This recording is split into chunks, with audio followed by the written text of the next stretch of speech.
ازيك يا احلى متابعين، ان شاء الله تكونوا بخير. الفيديو بتاع النهارده هقول لكم رايي في موب الخلود. انا جبته طبعا من فتره، وقلت فيديو له وانا جايباه وبفتحه، قلت لكم بطلبه ازاي وسعره كام وكل حاجه عنه. الفيديو بتاع النهارده بقى هقول لكم رايي فيه. انا قلت لكم ان انا هقول لكم رايي بس بعد ما استخدمه. بصوا انا استخدمته، يعني انا ما بحبش احكم على حاجه من اول استخدام طبعا. لان اول مره انت بتبقي لسه بتتعرفي عن حاجه يعني وايه يعني. بتقدر تقول رأيك فيها من تاني مرة تالت مرة، كل مرة بتكتشف فيها حاجة أكتر. فأنا استخدمته أكتر من مرة عشان أعرف أقول لكم رأيي بالظبط. هو بص، أولا كده هو مش أحسن حاجة، أو مش أحسن حاجة. هو يعني مش كل يعني إيه، هو مستاهلش كل الضجة اللي معمولة عليه بصراحة. اول حاجه كده، انا عامله لكم فيديو وانا بستخدمه، هنزل لكم الفيديو ده وانا بشرح لكم عنه كل حاجه تمام. بص، اول حاجه هو المفروض ان هو له فتحتين. المفروض ان له فتحه شطف، واحده شطف يعني فتحه من دول بتحط فيها مثلا الميه والاريال والصابون وكده. والمفروض انه له واحده بتبقى شطف، اللي هو المفروض بيبقى فيها ميه مثلا، يعني وليكن انت حاطه هنا ميه وصابون تمام، او ميه واريال، ميه وبريكس، اي حاجه يعني من الحاجات المنظفه. المفروض بقى ان انت ما بتيجي تمسحي، وليكن لو انت حاطه نوع مثلا اوكسي او ريال او الحاجات اللي هي البودر دي، فالحاجات دي بتبقى تجير شويه، فانت بتبقي محتاجه مثلا تغسلي تمام وتشطفي. فالمفروض ان انت بتشطفي هنا، فالمفروض بيبقى فيه هنا ميه انت بتشطفي وتعصري، يعني المفروض بتدخلي تشطفي وانت طالعه المفروض بتعصري. ده اللي المفروض ان انا فاهماه يعني. بعد ما جبت الموب اتضح ان الموب ده هو فتحه واحد دي بس اللي بيبقى فيها ميه، يعني هو الجردل ده كله الميه بتبقى موجوده هنا بس تمام. يعني كل الجردل ده المفروض هنا بس اللي بيبقى فيه ميه وهنا عصر بس. طيب اول حاجه هو الايد بتاعته دي مش بتدخل في بعضها، يعني هي بتفضل كده على طول. انت بقى لو عايزه تفكيها المفروض ان انت هتفكيها بقى كل مره، تفك اللي هي العقل دي الحلقات دي. المفروض ان انت بتفكيها بقى كل مره بعد الاستخدام ده لو انت عايزه تحفظيه، يعني طبعا ده مش هيحصل لان طبعا هتبوظ مع الوقت، وغير كده مش فاضيين احنا للكلام ده. تاني حاجه ان هو يعني في حاجات بتبقى رخيصه ماشي، وبتبقى الحاجات دي بتدخل في بعضها، فاهميني؟ يعني العصايه بتبقى اللي هي بتدخل في بعضها، مش عارفه انتوا فاهميني والله ولا لا. ده يعني في عصايه مساحه، في بيبقى حاجات مساحات برقية، حاجات تانية كتير بتبقى سعرها مش احسن، مش اعلى حاجة، وما يوصلش يعني للسعر بتاع الموب ده تمام. وبتبقى بتدخل في بعضها، اللي هو انت تستخدميها، بعد ما تستخدميها بتقومي انت مدخلاها في بعضها وتحطيها بحيث ان انت ايه، يعني ايه، تحاولي ان انت تلمي الجردل كله في جزء بسيط. انت فاهمين قصدي يعني بيكون افضل يعني. دي طبعا مع وقوفها كده بتفضلي انت موقفاها طول الوقت، طبعا كده معرضه للكسر، معرضه ان هي تتخبط، معرضه لحاجات كتير، فايه كده. دي اول حاجه مش حلوه، الايد بتاعته ما بتدخلش في بعض تمام. فادي رقم واحد من العيوب. رقم اتنين ان هو بياخد كمية مية قليلة جدا جدا. ده رقم كده اتنين، مية قليلة جدا واتجاه واحد بس. تالت عيب ان هو ما بيشطفش، ان انت حطيتي ميه بريال بعد بتمسحي المفروض المكان كله، وبعدين ترجعي تكبي الميه، وبعدين ترجعي تحطي ميه نظيفه، وبعدين ترجعي تشطفي وتمسحي الارضيه. طب اخر حاجه بقى واكبر عيب، ما بينشفش. هو مش بينشف خالص على فكره. هو المفروض وما بنضفش تمام. هو بصوا الفكره اللي هو ايه، ان انت مثلا يعني كنست الحته خلاص كلها وتمام، والحته عندك نظيفه، فبتقوم انت جايبه بله دي مره واحده بس، وتقومي عصراها وتمسحي بقى بيها الارضيه كلها، الحته الجزء كله، بحيث ان هي بتبقى منديه مع ان انت بتمسحي بيها الجزء كله. فبالتالي ايه، بتقومي عصرها كمان مره وتمسحي، فانت كده الحته بقت عندك اللي هو ايه، يا دوب يعني منديه، مش اللي هو مش ناشفه، لا اللي هو يا دوب منديه. لكن انت تاخدي ميه وتمسحي ماشي، وترجعي تحطي هنا وتشطفي وترجعي تعصري، لا الكلام ده مش موجود هنا خالص. هو ده مش اي حاجه غير ان هو ممكن تمسحي بيه جدران ماشي، وهي ناشفه مثلا، يعني المكان اللي هو الزعافه، فاكرين الزعافه اللي احنا كنا بننضف بيها الجدران من التراب؟ هو ده حلو لو انت هتنضفي وهي ناشفه، تنضفي بيها الجدران بالتراب، تنضفي بس مثلا بيها الستاره، وطبعا اي حاجه ممكن تقوم مكانه بصراحه. غير كده برضو ان انا شفت حاجات يعني سعرها اقل من السعر ده، وشفتها بثلاث فتحات. في موب اسمه فلورا، بس انا بصراحه، او فلاور حاجه كده، هو تركي، انا ما جربتوش فما اقدرش اقول لكم رايي فيه، لكن انا شفته، شفت خامته، شفت استخدامه، بصراحه عجبني جدا. بس للاسف انا كنت طلبت ده. بس كمان انا كان نفسي اطلب ده، كان نفسي اجربه يعني، حتى لو كنت جبت التاني كنت هبقى لسه برضه نفسي ان انا اجيب ده واجربه من كتر الضجه اللي معموله عليه. انا عارفه ناس كتير هتهاجمني وكده، بس انا ماليش دعوه باي حد.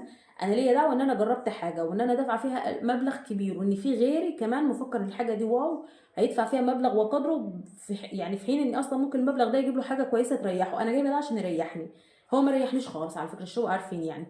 قوه عصره، يعني انا بعد ما بعصر بدوس عليها بتنزل ميه، قوه عصره ضعيفه جدا تمام. كمان العيب الصعب ان انت ما بتيجي تعصري اصلا، يعني لما بتيجي تعصري هنا الميه بتنزل في الميه النظيفه. الاقوى من ده كمان ان اصلا في ميه، يعني هو انت لما بتيجي انت تعصري فدي بيبقى فيها هنا ميه، بتنزل ميه. تمام. انا هسيب لكم كل الحاجات دي بالفيديو، يعني انا هنا دي بتنزل في ميه فبتنقط هنا، فمره مع الثانيه مع الثالثه في الاستخدام باجي انزل دي كده. تمام. واجي اطلعها بلاقيها واخده ميه، سحبه ميه من تحت. يعني المفروض اصلا انت تبقي سايبه اللي من تحت دي مفتوحه، او كل شويه تروحي تصفي الجزء ده. يعني انت لو هتستخدميه استخدام كبير اللي هو ايه، اللي هو انت هتمسحي الشقه كلها، واستخدام اللي هو بقى الكلام ده وفاهمينه كده، طبعا هتعصري هتاخدي ميه وتعصري وترجعي تمسحي، وتاخدي ميه وتعصري وترجعي تمسحي، فبتنقط ميه هنا طبعا لان دي بتاخديها بيبقى فيها ميه، فبتقوم حطاها هنا فبتبدا تصفي قبل ما انت تعصري. فلما بتيجي تدخليها كده اهو بتقوم شاده ميه من تحت بتفضل تنقط هنا اهو. تمام. ادي هي بصوا هي يعني ايه، فيها ميزه واحده بس، سهوله الاستخدام. هي بس استخدامها سهل، الميزه اللي فيها، ولكن هي بصراحه الموب دي كلها عيوب بامانه. هي كلها عيوب جدا. دي تنفع مع الناس اللي هي بتبقى لو انت استخدامك بسيط جدا، اللي هو يعني شقتك دايما نظيفه ودايما بتحبي اللي هو ايه تمشي على الماشي في الصيف مثلا، اللي هو ايه تاخدي شويه يعني تنشفيها كده وتفضلي تمسحي بيها. انتوا عارفين اللي هي العصايه اللي هي زي دي، المساحه اللي زي دي اللي هي مساحه الباركيه اللي كانت طالعه ب 70 جنيه، اللي مسحت لكم صورتها يعني. انتوا عارفين ان دي افضل من دي والله، بتنشف افضل منها، بس هي عيبها ان انت تشيليها تعصريها وترجعي تحطيها، فطبعا هده ليكي وتضييع وقت وكلام زي ده. هي دي سهوله الاستخدام، ان انت بتاخدي وتعصري وعصرها سهل، ومفروض ان هي بتنشف وكده. دي لو معموله كويس بالطريقه دي، بس هي فعلا بتعمل الحاجات دي هتبقى واو. ولكن هي لا، ما بتعملش اي حاجه، ولا هي بتنشف حلو قوي، ولا هي جزء واحد بس اللي فيه ميه، بصراحه مش حلوه خالص. انما في موب اللي اسمه اللي هو فلاور ده انا شفته بثلاث فتحات، فتحه للشطف، فتحه للغسل اللي هي ميه الغسيل اللي هي بتبقى فيها اريال وحاجات زي دي وبتبقى مش نظيفه مثلا اللي هي بتاخدي منها يعني، وناحيه تانية للشطف اللي هي بتبقى الميه اللي مش يعني جزء بيبقى فيه ميه نظيفه، جزء ميه للشطف اللي هي بتبقى مش نظيفه، وجزء بيبقى للعصر في النص. يعني هما ثلاث اجزاء، والجزء بتاع العصر ده هم عاملينه ضيق جدا.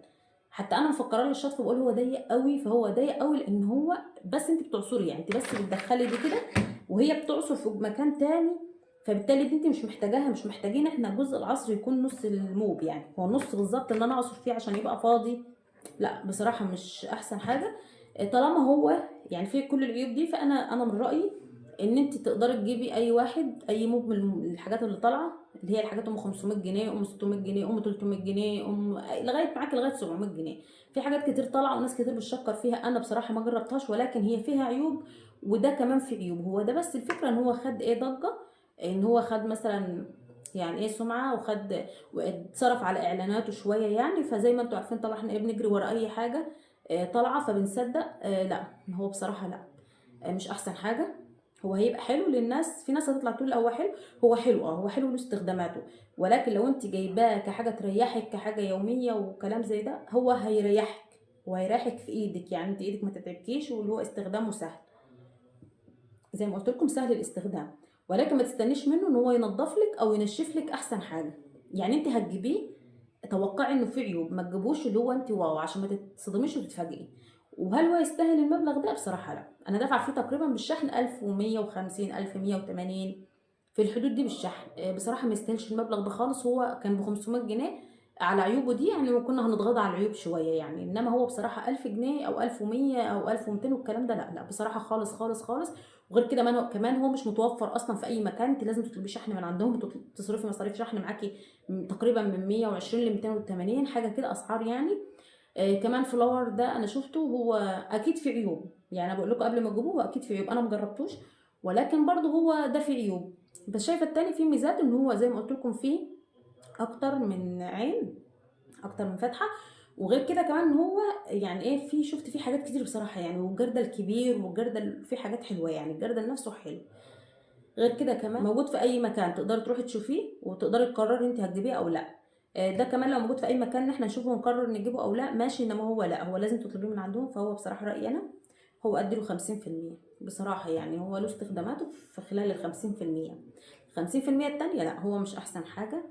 وكده. بس انا هستخدمه ولا لا؟ انا هستخدمه بصراحه، هستخدمه وهبهدله وهستخدمه يومين وكل حاجه، وهحاول اتغاضى عن عيوبه لانه هو زي ما قلت لكم استخدامه سهل، سهل الاستخدام ومريح لايدك، لان انا ايدي عندي مشكله في ايدي، فهو بصراحه هيريحني من العصر بتاع الشرشوبه. بس لو انا لسه ما جبتوش وشفت الحاجات دي وفي ايدي ان انا ارجع اجيب من اول وجديد، لا مش هجيب الخلود، هدور على اي حاجه تانية بصراحه. وهحاول ابص في حكايه الفتحه، هحاول ابص في الجزء بتاع العصر ده ضيق ولا واسع، هي بتدخل بسهوله ولا بصعوبه، يعني لازم دي تكون بتدخل حشر عشان تعصر حلو. هبص فيه الفتحات بتاعته كام فتحه، عصر وشطف ولا هي عصر وشطف في نفس الجزء والميه الوسخه بتتحط في نفس الجزء. كده انما رايي انا فيه بصراحه، انتوا عارفين اتعودتوا مني على الحاجه الحلوه بقول عليها حلوه، الحاجه الوحشه بقول عليها وحشه. هو مش احسن حاجه بصراحه.